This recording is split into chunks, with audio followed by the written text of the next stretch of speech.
off of my brain. I need to free my mind before I go insane. Yeah. We are at Studio 3 today, and over on the console is your boy Marco, or Mark Wright. How are you doing today, sir? Mr. Engineer, Mr. Big Bad Engineer. Hi. You're not only talking to me today, you're talking to your fans and people who want to get to know who the produce. Yeah, but once they listen to the music, they need to know. Okay, for example, we have a popular artist back again. His name is OKC. Right. And he sang the song "Gone Already." Right. And who was the man behind that song? That's what I thought. That's what I You can put it that thought. way. That's I what- guess, yeah. They know the music. Exactly. So it would be awesome to get to know the person or the mind behind the music. So tell us a little bit about yourself. Who is Marco? You know, tell us a little bit. Just give us something. Many, yeah. All right, so there are many facets to Marco. Like you said, I was an artist for a bit. I was with a group called Blackmail, and we were part of what we had in Trinidad with Kiss Kitty Caravan and the Kiss Kitty Records. So that career started in the early 90s. We started with a group called M Voice before we changed the group to Blackmail. Under Kiss Kitty Records, we traveled to France in 95. Was the first time I left the country to pursue music, right? Okay. And we came back with a recording deal from EMI Records in 95. Nice. And that allowed us to work with a few international artists and rub shoulders with some people. We got signed to Atlantic Records in 97. Wow! Congratulations on that. Congratulations. You You see, a lot of people don't know that, so it's good for people to get that history about you. Go ahead. And during that period, we worked with producers like Salam Remy, who did Fugees. Worked with Shandy Quillen, who did Naughty by Nature stuff. Worked with Teddy Riley and Blackstreet. Nice. Get to sit in sessions with a few other well-known producers, and it was a fun journey. And somewhere during that process of recording that album for Atlantic Records, I took an interest in sound engineering. Not really. It wasn't a deliberate, okay, I want to do this. It was just something interesting to How old were witness. you? Let me cut in a little bit. How old were you back then? Just give me a rough About average. 17. Wow, pretty Yeah, young. yeah, about 17. We started professionally getting paid from music about 15. Okay. About Nice. about 14, 15, somewhere there. We started getting paid from music. So during the process of recording with Teddy Riley and his team and his production team, I took an interest in engineering, and I didn't really pay it any mind. And about 6 months into the project, Teddy himself came and asked me, "How long are you doing this?" I said, "About 6 months." And he's like, "No, not how long you working on this project, how long you engineering?" I was like, 6 months. I didn't know I was engineering. And he said, "If you put your mind So to then you this." figure out the title of what it is you was doing. I was just- You were doing. I was turning knobs, Okay. pushing faders and turning knobs till it sound nice. Okay. And he said, "If you put your mind to this, give yourself about a year and a half, you can be a badass engineer." And I was like, "Yeah, whatever, buddy. I want to jump around on stage, It wasn't true. And a couple of years later, Iowa George came, and I did some demos with Iowa. By the way, shout out to Iowa. I met him the other day. Amazing guy. So did some demos. I was helping out in the studio, and Iowa came back to me, "Yo, I want you to mix this song. I want you to mix this song." I was like, "Well, engineer, I don't know engineer." He said, "I want you to mix this song. You have to mix this song." I was like, after he pressed, Iowa press. And I said, "Okay, all right, I'll give it a try." And that song turned out to be When You Wake Up in the Morning and You Just Realize Convo Come Back Again, his first road match. Nice. Right, so that was my first official soca mix, And from that, I ended up getting to to work with Tricanal, and a couple other guys came around, and I did a few things to them. And Rituals Music was starting around that time period, and they offered me a job Beautiful. to come and turn knobs in the studio and get paid. And I was like, yeah, sure, hell yeah, come in. I love when you call it turn knobs in the studio and get paid. At that time, I didn't consider myself, I was just a knob turner. I hear But you. they liked what they were hearing, so I did Nice. that for a bit. Um, the, So let me ask you this: the fact that they were so you said you were turning knobs, you probably didn't weren't sure what you were doing. Did the compliments from the artist add confidence to you to Definitely, help you definitely. to really say, what? Did you go home and say, I could do this thing? So the thing is, right, with that, I would always hear, because I grew up around one of the wickedest producers that I've ever encountered as Shell Shock. Shell Okay. Shock was producer, engineer. He was a do-it-all guy, and he was phenomenal at what Mm, he did. So he has single-handedly changed the sound of Trinidad music. So nice. Alison Hines wrote it. Mm, Um, okay, shout out Sherlock. Shock did the whole Kiss Kitty Caravan, Done It Up, Shot Call from General Grant, Sister Runner Come. All those things come all the way back. I mean, his Marshall's Big Truck, all that was That's Shock. one of my Shock, favorite songs. right? His discography is ridiculously nasty. And Mm, I grew up, that was my boy, right? mm-hmm. So we grew up in this music thing together. And when Shock came and say, Marka, mix this for me, yeah, I thought, yeah, something different happening here. Mm-hmm. Because Yeah, because for cause, him to say, mm, mix this for me, that means he heard something I did and I liked, and, wanted, That's explore. the first song Yeah. I mixed of Marshall was one of Shock Productions. Darling, when the party over, right that. So What's the name of that song? Where we make can love to find you it? tonight. Make Love to You Tonight by Marshall. Go check that Marshall out. and Maximus Dan or Magadan at the Okay. time. Yeah. So that was the first song I mixed with Marshall, and so that time period I spent at Rituals grooming the thing.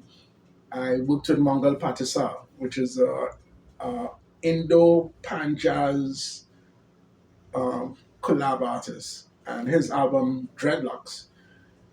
I recorded the album with him and got to work with international producers like Nitin Swanee out of England, a couple guys out of India. I can't remember all their names right now, That's and that took me around the world, nice. right? Because when I went on tour at Mongol, yeah, it was interesting. Covering Switzerland and Holland and France and New York. We did Lincoln Center, a couple of things. So that was fun. A fabulous time, I would say. Well, But I actually have a question similar. You already started answering it by telling me who you're working with, who you've worked with uh, so far. But to follow up on that question, what are some of the things you learned, or most valuable things you learned from a few of the artists you've worked with? um, most valuable lesson from Shadow, Hmm. the mighty Shadow that is. Yes. Shadow came to the studio to do a remix on a song with Kindred, the Uh-huh. group Kindred, one of our local youth groups. And Shadow went in the booth, and I was busy tuning knobs and adjusting levels, trying to get the vibe to song right and all that stuff. And he sang, and when he done, he left to leave. And I was like, Mr. Shadow, one more time, please. I was just setting your mic. And he laughed and came outside and sat down. I literally had a big Shadow for 2 hours and bribed him even to go back in the booth. And his thing is, when the artist in front of the mic, always record. Thank you. Always record. Thank you, Mr. Shadow. Always catch it. No, But you never know what magic you're going to catch. Mhm. Or watching the yeah. So that was that lesson. That lesson needs to be written. It needs to be resounded because I feel the same way. That lesson, of course, smart butler Johnny Walker. Lesson well learned. So, um, and I did a lot of things. I worked at most, but in the soca diaspora and thing, I worked with most artists of the Trinidad. So the Bungie, Fayan, Marshall, Iowa, um, I even did stuff with Lord Blakey, Calypso Rose, um, Farmer Nappy, Name them. Denise Belfon, Denise Plummer. Um, Patrice. Any Patrice in I there? didn't, I didn't. Yes, yes. I have a Patrice in there, a little bit. Anybody from Barbados? Yeah, I did one song that was nice. Yeah, Okay, as you did mention her. and I did work with Peter Coppin out of Barbados as Okay, well, nice. producer. Mixed a couple things for Peter. Mhm. Um, also Guadeloupe, French, Fred the Air and his group Soft. I work with Fred. Chris Recently, Guyana. Guyana, OKC. Samuel Mudeas in Guyana, Mm-hmm. OKC, Nice. out of Okay, St. just give me 1 Thomas. minute. I can edit it, but Yeah. just give me back from Guyana. Just tell me from Guyana, Right. Samuel Midas. From Guyana, Samuel Mudeas, OKC, soon to be Elle. Yeah. That's right. I came to Guyana, actually did the Panorama. I mixed in 2024. I mixed the Panorama Okay. live for them. That Wow. was quite cool. Nice. So that was in February. in February this year. Okay, nice. A Republic. Yeah. Nice. Okay. So I did that. So I mixed the entire Panorama thing. It was a very nice experience. Mm. I work at Etienne Charles. So it's Trinity-born international jazz musician. Okay, Yeah. nice. So I do stuff with him. Actually, I was in Miami working with him at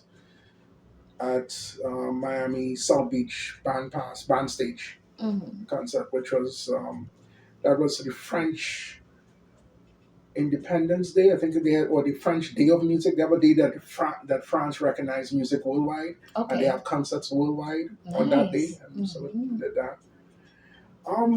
The list is long. Very. I can tell. The list is long. I can tell, but it's a good list. It's a great list, matter of fact. So I worked with Steely and Clevie in Jamaica. I've worked with Bounty Killer. I've worked with Busy Signal. I've worked with Sarani. Nice. Yeah, that's long. You see, we're talking to a man who went from turning knobs to knowing exactly what he's doing. And on that note, we have had a little conversations while driving up to the studio. So we were talking about the levels to this thing. Yeah. To music production. Let's just say to use the right terms. So there are many levels to great music production. So for the sake of information and those who might not know, is there a difference between a beat maker, producer, and engineer? And I'd like for you to please share those differences and do tell how many hats Marker wears. For me, fundamentally, I consider myself a sound engineer first. Mm-hmm. Right? I play that role. I don't try to build beats. I don't try to play all the instruments and all that stuff. I have become an engineer. I became a producer by accident.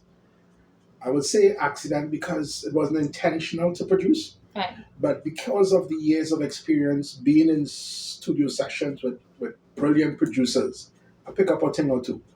And from mixing songs that turned out to be successful, you pick up a thing or two. You know what it should sound like, what will work, what won't work. And I would take from being an artist, I'll have an interpretation, a musical interpretation of where this should go or could go. So by sharing that knowledge, some people take it, song get a hit.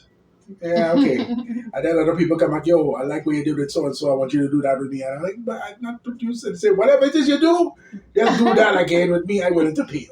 And I was like, all right. So, but I don't push it as, hey, I'm a producer. I work in a team, and teamwork is important. Very. All right.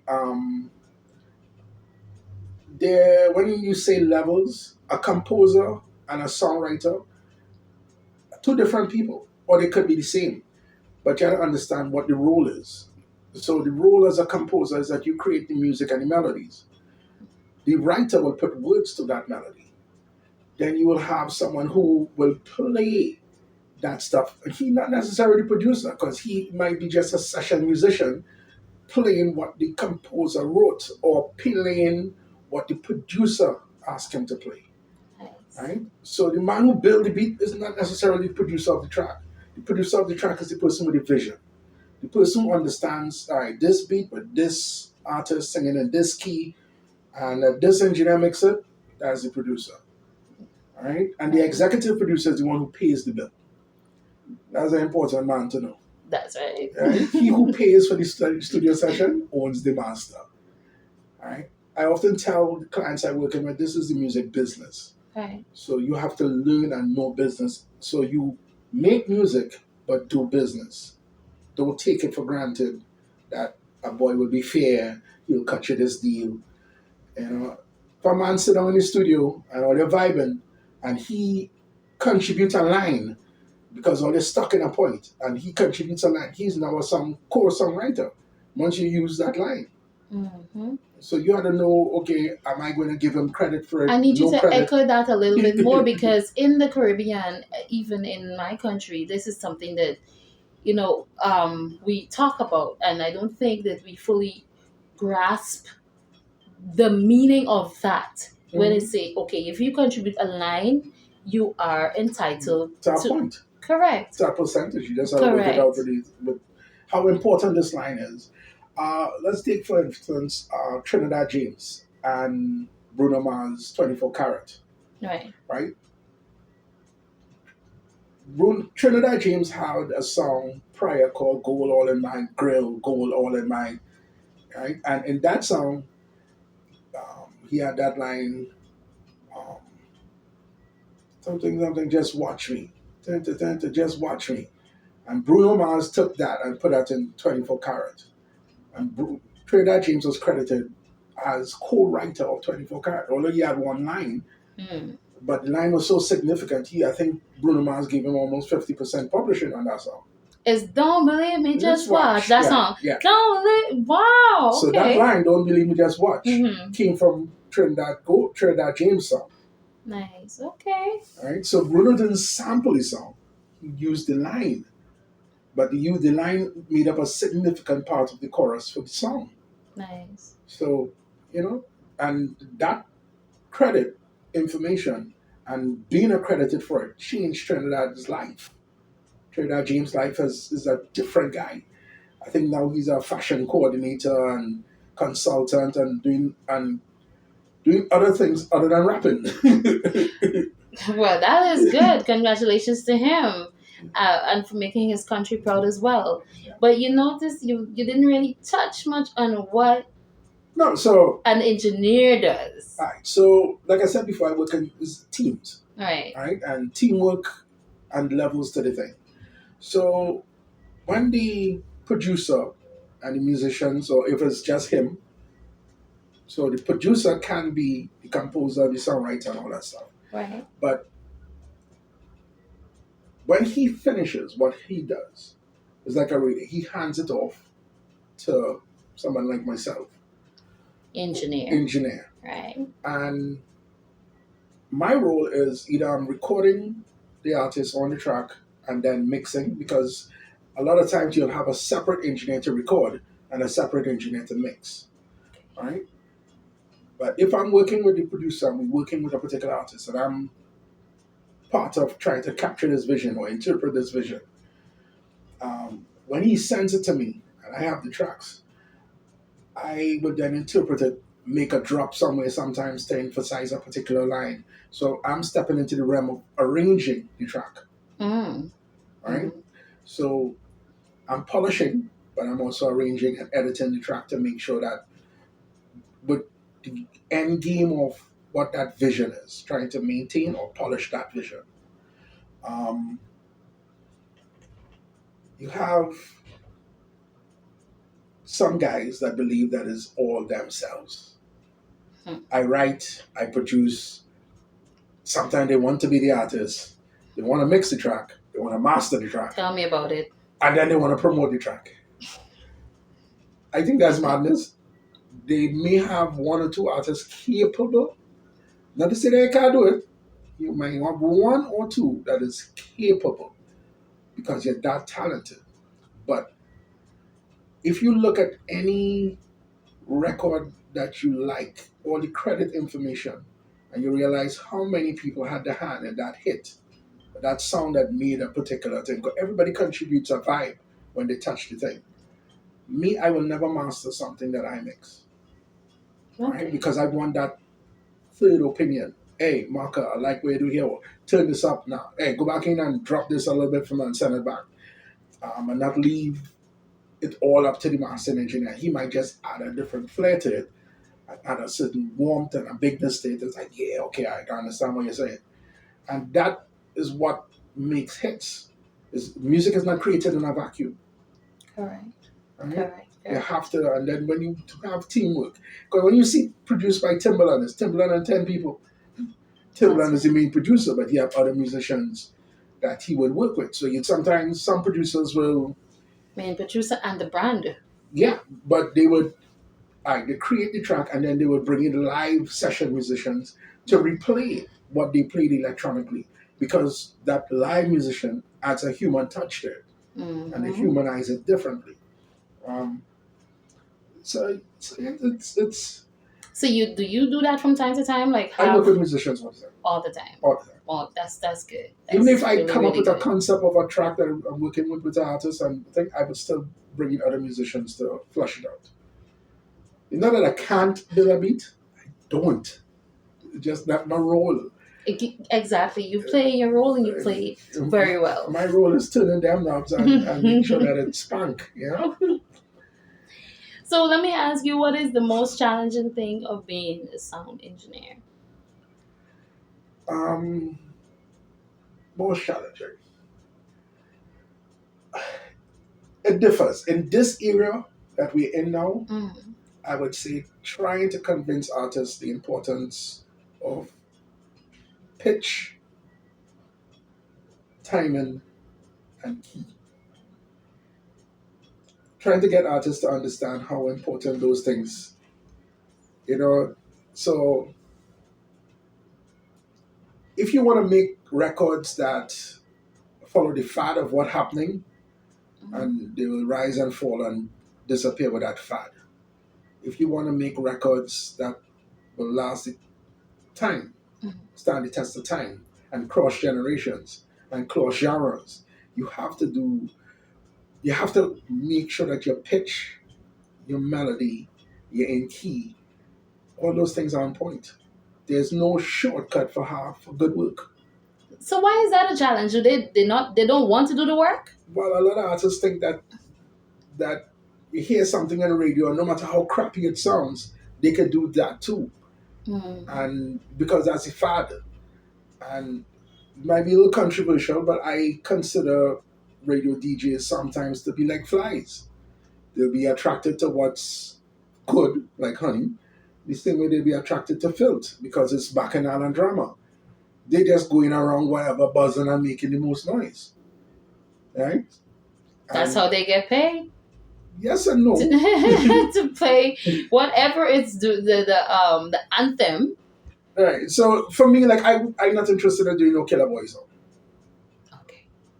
I think we have more responsibility with this craft called music. Yes. Knowing how it can influence minds and influence moods and Definitely stuff. agree with you. So no matter what you're paying, I'm not interested.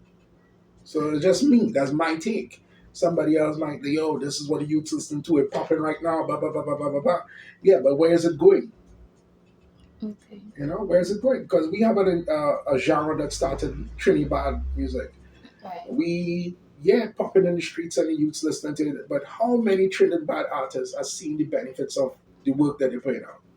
Because most of them dying out. Based on the music and the violence associated with it and who they associate with. Unfortunately, a lot of them died out and continues to die. So why am I going to push a genre that the artist's not going to last 5 years? You can't buy a house from it because you're not sticking around long enough to buy a house from your work. That's very sad. That's just my take. You know, a lot of people might see it differently. And we all entitled to our opinion. I just choose based on my experience and my journey through this I understand the responsibility differently. I understand the value and the influence and the power of it differently. Mhm. And I guess what I would not do. Awesome. So one of the things I want to ask you.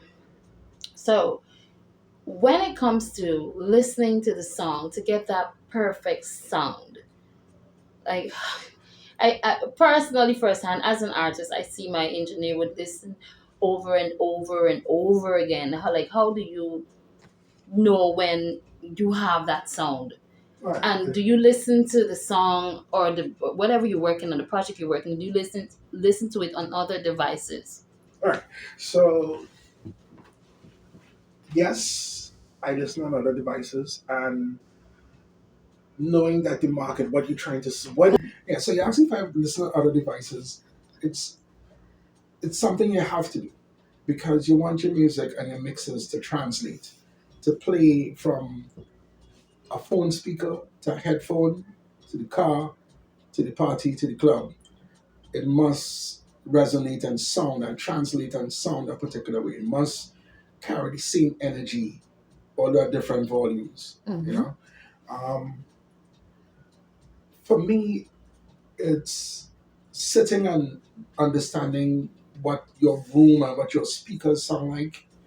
You know, you have to sit and listen to music, different styles and Go different back. You have to. genre. Sorry, you have to sit and listen to music. You have to sit and listen to music, different Mm. styles, different genre, and spend hours, Tell me about it. hours. Do you like hear the sound and you sleep? Like, do Right. you jump up? So for me, actually, what happens, right? Let me show you this.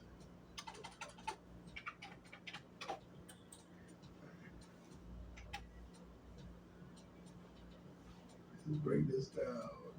I'm pausing it. Tell me when you're ready. For me, I see sounds like this in blocks and squares.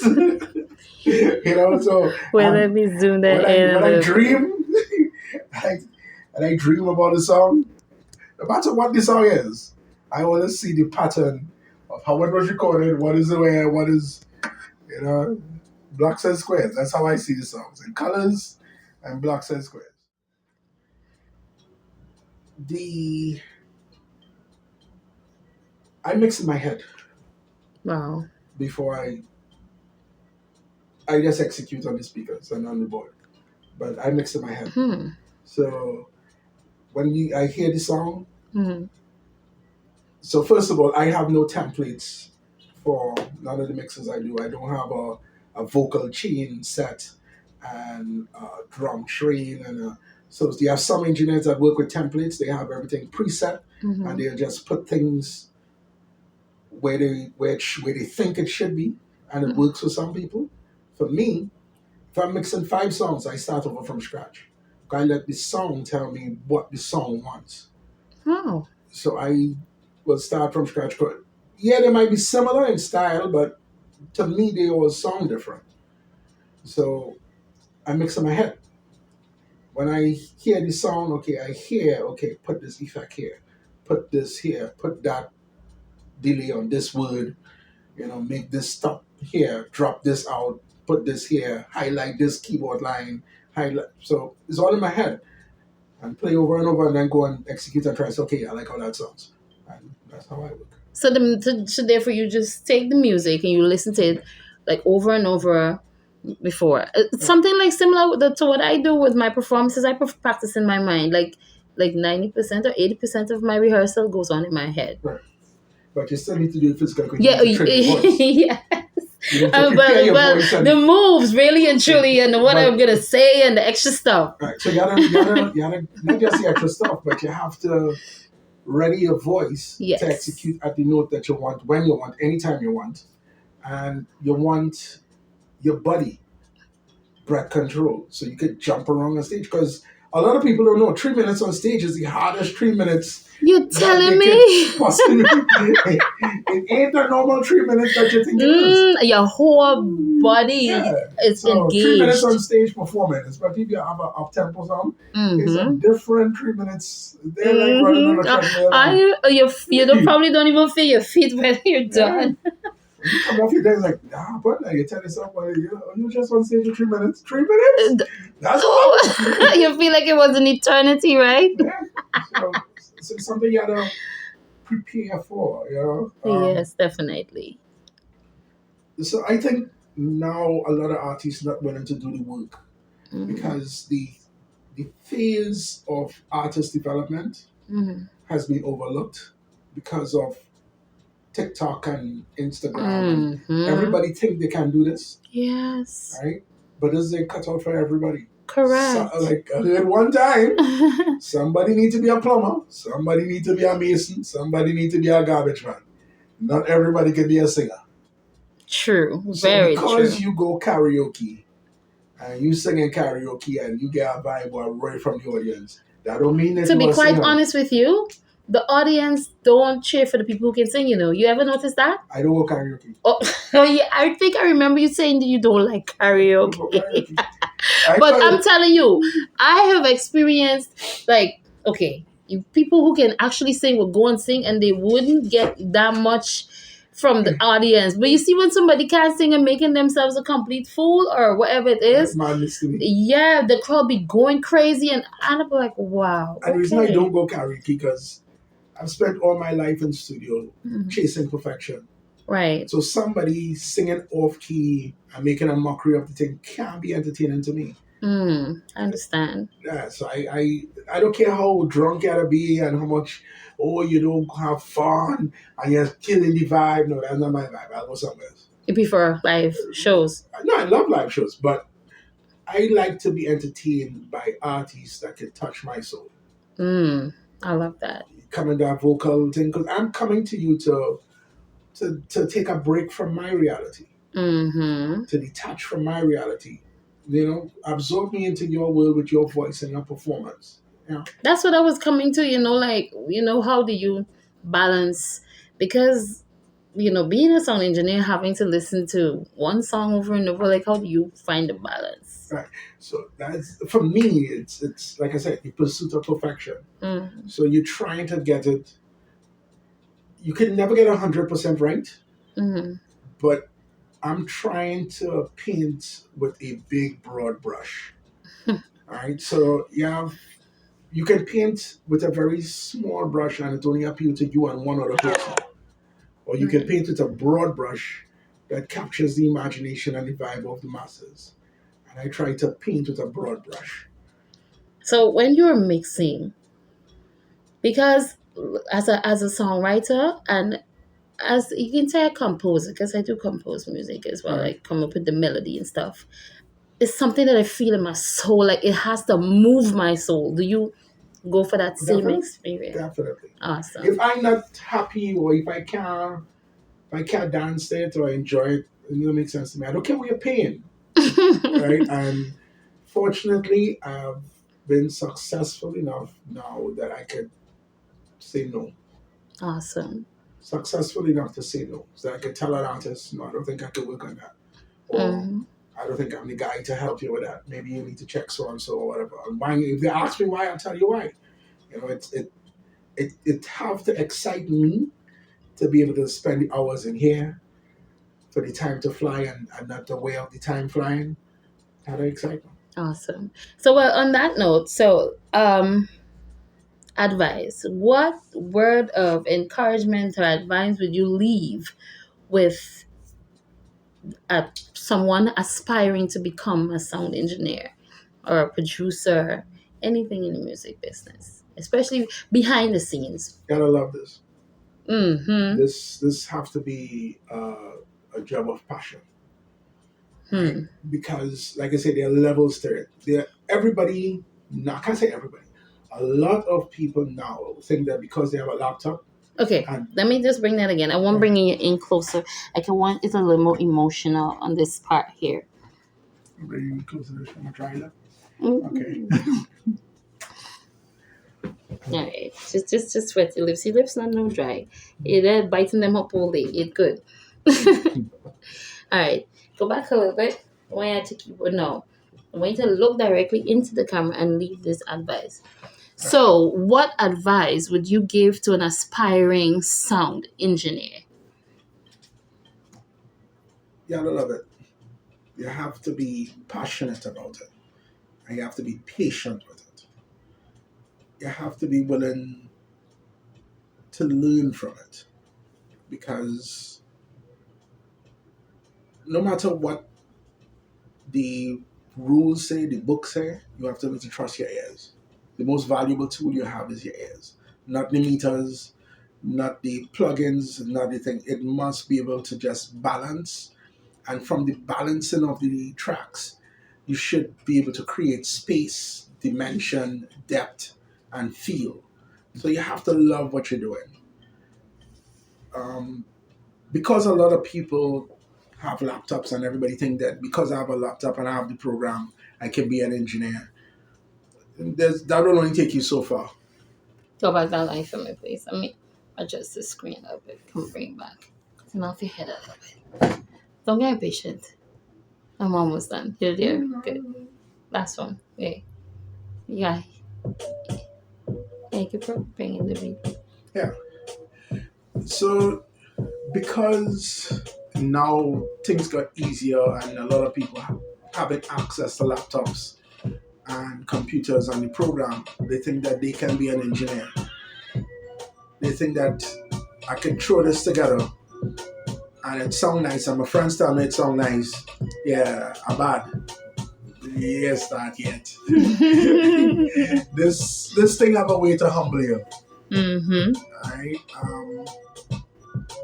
It have a way to humble you. And if you take your time and do the work, it can take you around the world. I have seen the world from music. I've bought cars from music. I've bought my house from music. And I still work in music. So I've been doing this for about 30 plus years. And as a sound engineer, about 25 years. And yeah, to be able to be here now and still do things to make young people dance, it had to be a vibe. You had to be able to be passionate about it, you know? Indeed, because here the beat in the background. Hey, hey.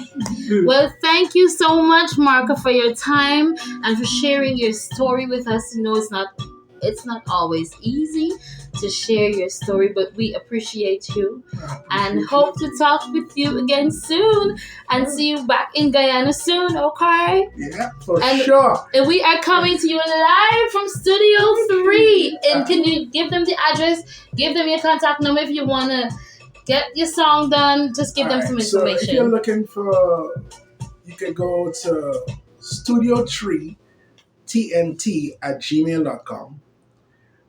My number is 868-323-5254. And that's how you find me. Instagram, Studio3TNT on Instagram, or Marka03 on Instagram. TikTok, I think, is about the same. I ain't sure. That's barely posts. And I barely advertise. I actually don't advertise. It's work from artist to artist. Recommendation, you know? Yes. So it goes from one good job goes to another. That's how I look at it. That's how you know you're great. It's the result speaking for itself. I wouldn't say great, but you know. But listen, you just let me tell you that you're great. You don't.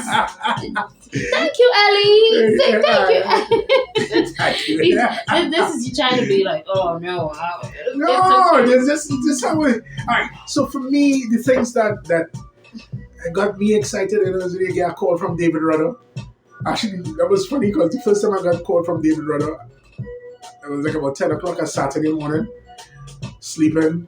He called, hey Marka, this is David Rudder. I watched the phone and I hung up. Why? I was like, David Rudder know me. Oh, some of my partners ought to be playing fool, you know. So I hung up. He called back. I was like, you serious? He's like, yeah. I want to talk to you. that led to a couple things. So yeah, that's cool. So working with Shadows, I did Sparrow as well. Rather, to be the older, when I got the respect of the older musicians and older calypsonians, Roy Cape, Lord Russell Soul, Blacks, Miss Rose. Calypso Rose, I want to interview her, I want to meet that lady. I just like her vibe. Yeah, I go to New York. I probably will. Yeah, I go to New York. So just put it to thing. Yeah, when those people call, not chalk dust, short pants, look at short pants, Heather McIntosh, in Calypso World, Terry Lyons, it's long. Your list is long. So thank you for your time. So what are you working on? I see you working on a new project here. You can turn it up. Let people see you at work. What goes on up in Studio 3? I'm just taking a walk over here. So we are going into where the magic happens. Wow.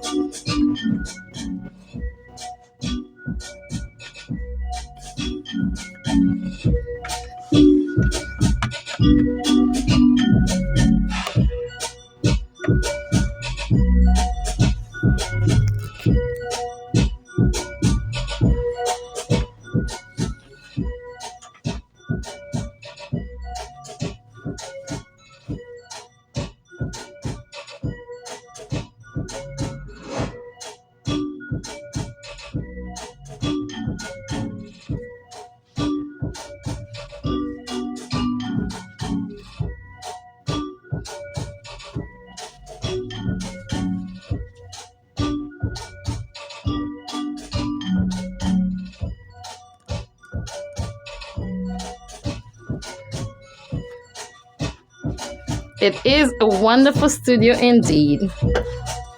We're so grateful for Marka. Thank you for chatting with us. Again, this is Conversations with Elle Gill. Guyana Songbird. Yeah.